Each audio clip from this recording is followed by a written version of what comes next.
We're having a DIY layer cage for the bear. So these are 3 compartments layer cages. So the plan is simply when they lay,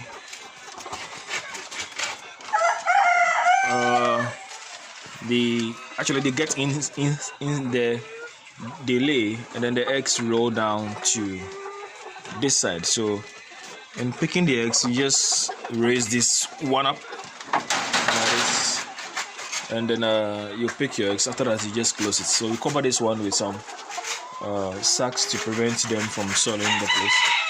So we have 3 compartments, this, the second one, and the third one here. So very soon these layers will start laying, and then when they start, I'm sure they will utilize this and benefit from this type of laying nest. Basically, I picked this idea from the battery cage that I have, where some of the bears are in the battery cage. They lay in the battery cage, and then the eggs roll down, and then I collect. So this one is a similar plan. So they lay here, we collect the eggs at the end of the day, and so it reduces the amount of labor that we have to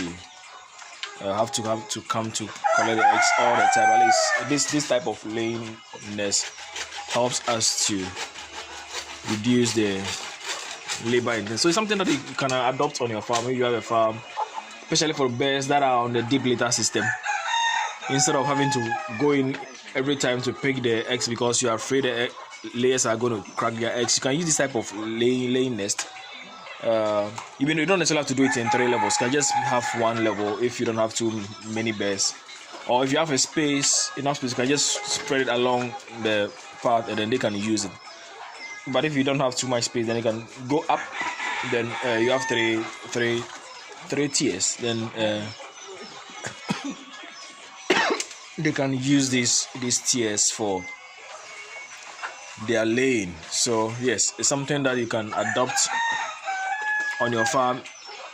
The down part, I use the mesh, but if you don't have that one, you can use bamboos completely. You just have the 2x2 to construct the frame, and then once you are done with that one, you could have everything that else done with a bamboo. Yeah, so it's something that you can try. We have to figure out a way of slowing the eggs down so that it doesn't come and hit the entrance and then crack. So we could just line it up with some sacks to make it a bit more comfortable for the eggs to rest on that side.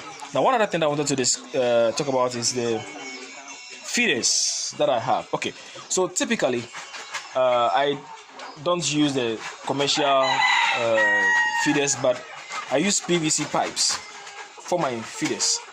Now, this way you reduce a lot of the wastages that the bears do with terms of spilling of feed, because it's a PVC pipe and it's cut into this particular shape. All the feed is in there, so whatever amount that is scratched, it still gets back in there. The feed doesn't get wasted. And then we also lifted the feed off the floor on some blocks, so it's easier for the bears to jump up the bamboo. And then we just brought these bamboos as a form of stand. So we started using this one when they were just about 3 weeks old, and they've been here using this same height. They're able to jump on and feed.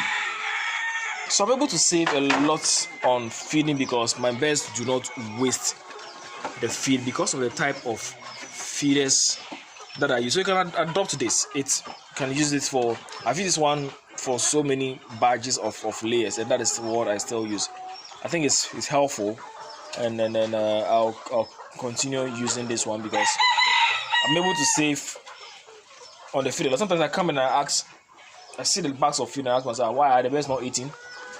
They are eating, but because you don't have a chance to waste the feed whatsoever, all the feed is in there, is intact, and then they are doing fine. So yeah, it's something that we are going to continue. So it's something that you can also look at it if it's going to be helpful for you on your farm.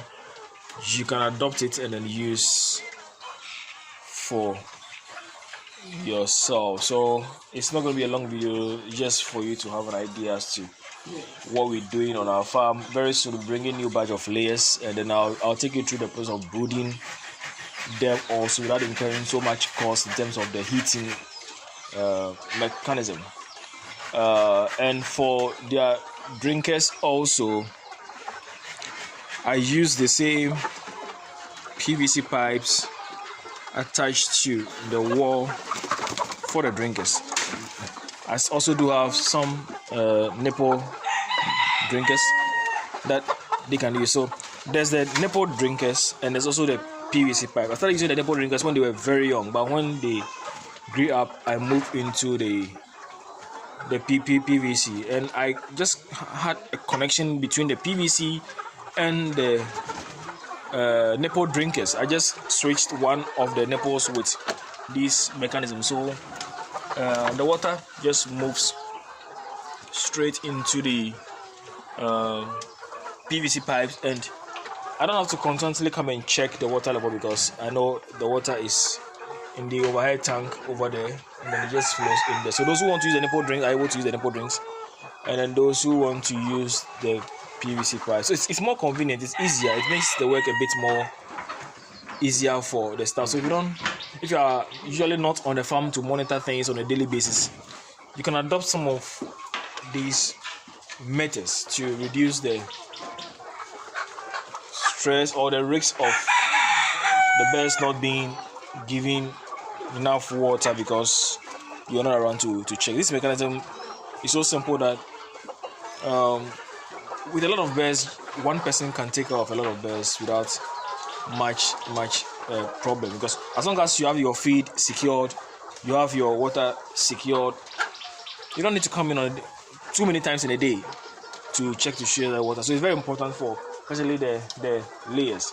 You reduce the risk of your birds not laying well because they are not getting the feed or the water that they need. So yes, that's the letter that I want to share this week.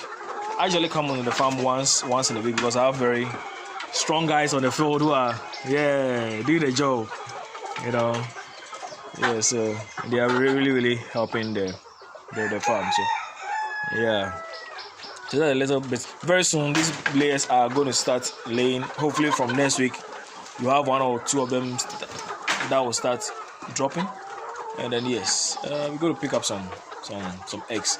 That's after some number of weeks of taking care of these bears. Eventually going to get some eggs, and it's exciting. That's the time that you get all the excitement having taken care of the bears for this period, and then you see them doing their thing. You just have to take care of them, and then they'll keep on giving us the results that we want. So this a little bit that I'd like to share.